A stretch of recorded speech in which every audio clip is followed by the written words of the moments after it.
За би ядаа биш.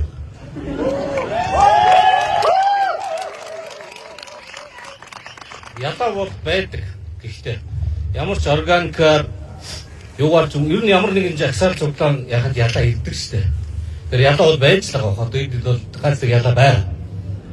Гэхдээ ядаа байна гэдэг энэ нийгмийн захиалгатаа органик хөдөлгөөн биш юм а гэсэн үг биш. Тийм ээ. Тийм болохоор би энэ залуучуудыг 3 хоног энд ном зарлаа. 3 хоног харлаа. Мэдрлээ. Энэ бол органик хөдөлгөөн. Үнэхээр хүсэж байгаа өөрчлөлтийг хүсэж байгаа хүмүүсийн хөдөлгөөн.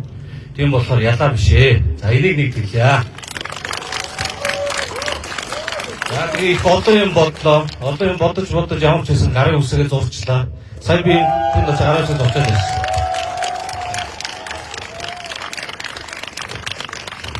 За тэгээд би улсыг урлаа гэж шүү. Улсын үндэсний эрх ашгийг тэргуунд авч үзэх дангар өргөсөн өөрөлтөө. Миний дүгнэснээр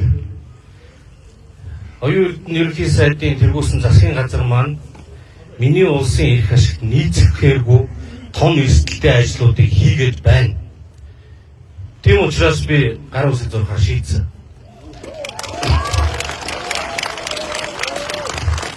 Цүнхот нэг хэрэг янз бүрийн шалтгаан байж болно.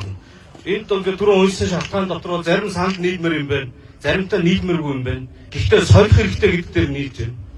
Яагаад гэхээр хамтсан засгийг бид нар яах гэж байгуулсан? Бид нар их мөнгө олно. Олсон мөнгөөрөө бид нар том төслүүдэд зэрэг хийн. Төсвөө ингээд томруулъя. Орлогоо олъё. Тэгээд тэр төсвөөрөө сайхан улсаа хөгжүүлье. Зэрэг том төслөө бүгдээрээ нийлж хагаад хэс хүчтэй хийчих гэсэн. Тэгсэн чинь мөнгө олгоо болчихлоо. Дэлхий өөр болчиход байна.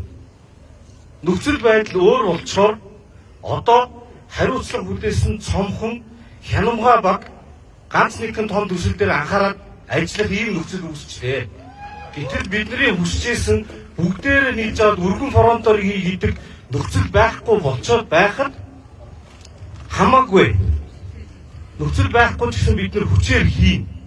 Хийхдээ бид нар улс орон даяараа том төслүүдийг хөрөнгө оруулах гадныхнаар явцарч хийлгээд өөрсдөө оронд нь орц газраараа баатардаад ингэж явна гэдгийг уржигдэр их хурлын жолон дээр даах хүмүүс сонссон баг. Энэ бол Монгол улсын төсвөөс хэд дахин том хэмжээний мөнгийг тэрний хяналтгүйгээр тэгээд энэ бол хөрөнгө оруулалтын бизнес биш.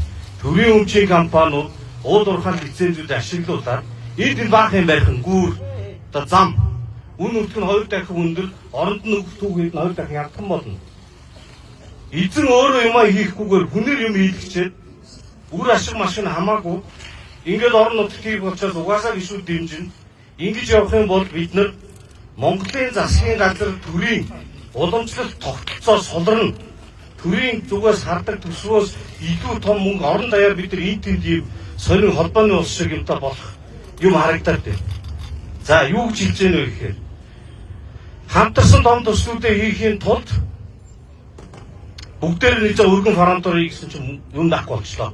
Одоо тэгвэл дүгнэлт хийгээд өөрчлөөд хариуцлага хүлээгээд цомхон зэгцтэй багаар гол төслүүдэд анхаарал юммаар байна. Чичирсээр хагаад нутаг орноороо тэр чигээр нь ийм бактери ажил хийх юм бол энийг бол би Монголын үндэсний эрх ашиг эсрэг зүйл гэж дүгнсэн. Маш олон хүмүүстэй ярьлаа. Тийм учраас миний гарын үсгээр зурсан үндсэн шалтгаан бол энэ юм аа. Гой залуучууд одоо өдөр анзаарсан бүгдээр нь сайн сайхныг хүсье баярлалаа.